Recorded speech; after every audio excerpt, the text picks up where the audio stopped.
Today, we are going to listen a story which will give us love of God and freedom from the miseries of material existence. So, let's start our prayer. Om Ajnanatimirandasya Jnananjanasharakaya Chakshurmilitam Yena Tasmai Shri Gurave Namaha Shri Chaitanya Manobhishtam Stapitam Yena Bhutale Swayam Rupa Kadamayam Dati Sapadantikam Vandeham Shri Guru Shri Ruta Padakamalam Shri Gurum Vaishnavamsha श्रीरूपं साग्रजातं सहगणा रघुनाथामितां तं सजीवं सावद्वैतं सावधूतं परिजनसहितं कृष्णचैतन्यदेवं श्रीराधाकृष्णपादां सहगणनिरतां श्रीविशाखामितां च नमामि विष्णुपादाय कृष्णभ्रष्टाय भूतले श्रीमते भक्तिवेदान्त स्वामिनिति नामिने नमस्ते सरस्वते देवे गौरवाणी प्रचारिणे निर्विशेष शून्यवादी पाश्चात्य देश तारिणे जय श्री कृष्ण चैतन्य प्रभु नित्यानंद श्री अद्वैत गदाधर शिवासादि गौर भक्तवृंद हरे Krishna Krishna Krishna Hare Hare Hare Ram Ram Ram Hare Hare. So let's hear that story. Meeting of Gauranga and Nityananda at Mayapur. After touring various holy places, Nityananda Prabhu finally reached Vrindavan. Visiting his previous pastime places, that is those of Lord Balram, he became ecstatic and began roaring loudly. Going without any food or water, he incessantly chanted the names of Krishna and rolled upon the sacred dust of Vrindavan Dham. By this time, Sri Chaitanya Mahaprabhu had already started revealing his devotional mood in Navdvipa. Mahaprabhu Krishna started to feel an intense separation from his brother Nitai, his Balram, and longed to have him in his Sankirtan.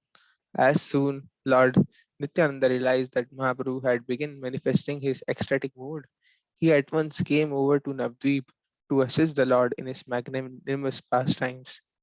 But Nityanand Prabhu, on reaching Navdeep, did not directly go to meet his beloved Lord. Instead, he went and hid himself in the house of a great devotee named Nandan Acharya. Srila Vrindavan Das Thakur, he writes that Nityanand Prabhu's transcendental body shone with brilliant effulgent rays. He was exceedingly brave, incessantly chanting the holy names of Lord Krishna. His long arms, his enchanting eyes, and his body that was more beautiful than millions of moons mesmerized one and all. Dressed as an Avduta, he remained intoxicated by an intense love of God. Acharya was overwhelmed to have him as a guest. Sri Chaitanya Mahaprabhu, being the Supreme Lord, could understand that Sri Nityananda had already arrived at Navdeep. Mahaprabhu revealed to all of his associates that last night he had a wonderful dream. In his dream, he saw a big Ratha come and stop at his doorsteps. From the Ratha came down a beautiful person, adorning a blue dhoti and blue turban. Holding a kamandalu in his left hand, his steps swayed to and fro in ecstasy. He kept inquiring about the whereabouts of Nivai Pandit residence. When Mahaprabhu asked who he was, he laughed and replied that the two of them would meet the next day. Saying thus, Sri Chaitanya Mahaprabhu became absorbed in the mood of Haladar Balram. Then he ordered Srivas Pandit and Haridas Thakur to search all over Navdeep and bring that great personality whom Mahaprabhu had seen in his dream to him. Srivas Pandit and Haridas Thakur searched all the houses of Navdeep. They searched the residences of Vaishnavas, sannyasis, grahastas, atheists, etc. But in spite of searching for 9 continuous hours, they could not find Lord Nityananda. When Lord when Chaitanya Mahaprabhu heard of this, he smiled and understood the mysterious deep nature of Lord Nityananda. Only by the mercy of Sri Gaurachandra can one understand the glories of Lord Nityananda. Taking his associates along, Mahaprabhu arrived at Nandan Acharya's house. Seeing the wonderful, effulgent, smiling form of Nityananda, who was seated on the throne, all the devotees, including Lord Chaitanya, paid him their humble obeisances. Transcendental flowers and marks of tilak decorated his beautiful body. Even the moon hankered to catch a glimpse of his enchanting form. Das Thakur remarks that even the heavenly drink of Amrita, drinking which grants one immortality, is nothing in as compared to beholding the smiling form of Lord Nityananda Ram. Seeing Gaura Sundara, the very lord of his life, Nityanand Prabhu remained speechless. Nityanand Prabhu, as if drank the beautiful form of Gaur Rai with his eyes. Mahaprabhu wanted to reveal the deep, transcendental mood of Lord Nityananda to everyone. Hence, he ordered Srivas Pandit to read out the below shloka from Srimad Bhagavatam, which talks about how adorning a peacock feather ornament upon his head, blue karnikara flowers upon his ears, a yellow garment which shone as brightly as gold, and the Vijanti garland upon his neck. Lord Krishna entered the forest of Vrindavan, and as he exhibited his transcendental form as the greatest of all dancers. When he danced, he beautified the grounds with marks of his lotus footprints. Krishna filled the holes of his flute and nectar of his lips when he played upon it. The cowherd boys all sang his glories. वरापिदं नाटवरावपू कर्णयो कर्णिकारं बिभ्रदवसः कनक कपिशं वैजयन्तीं कपिशं वैजयन्तीं च मालं रन्ध्रन् वेणुरधरसुहाया पुरायन् गोपावृन्दैर्वृन्दारण्यं स्वपादरमणं प्रविशद्गीताकीर्ति. Srimad Bhagavatam 10.21.5.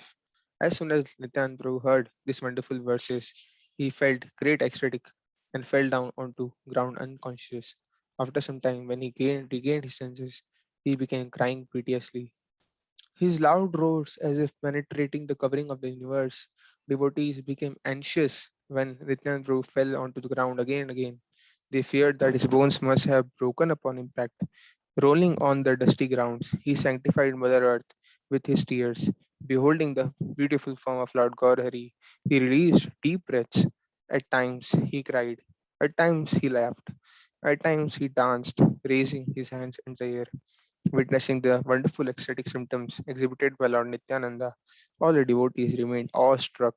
Lord Chaitanya, along with his associates, shed tears of joy. Taking Lord Nityananda in his lap, Mahaprabhu as if regained his life. It was as if Sri Lakshman rested in Lord Ramchandra's lap. The emotions exhibited by the two brothers cannot be described in more words. The same Ananta Sesh, who holds the entire creation upon his hoods, rested peacefully upon the laps of Sri Gaurchandra. Mahaprabhu exclaimed that the divine symptoms exhibited by Lord Nityananda on that day were the very sense of Vedic scriptures. Anyone who chants the glories of Lord Nityananda Prabhu received the greatest treasure of Krishna Prem. The Lord incessantly kept chanting the great glories of Dayanitai. Some said that the two brothers resembled Ram Lakshman, while some said they looked like Krishna and Arjun. Anyone who hears this beautiful narration of meeting between the two lords is relieved from the clutches of material nature and receives the pure love of Lord. Sri Vrindavan Das Thakur concludes this chapter by singing Samsarera par hayya bhaktira sangare ye dubiva se bhajuk nityanand nityachand ere. Translation: anyone who desires to get delivered from the bondings of this material world, dive into the ecstatic ocean of Lord's love, should meditate upon and worship Lord Nityananda.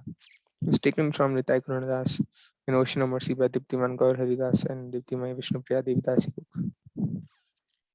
Thank you. Hare Krishna.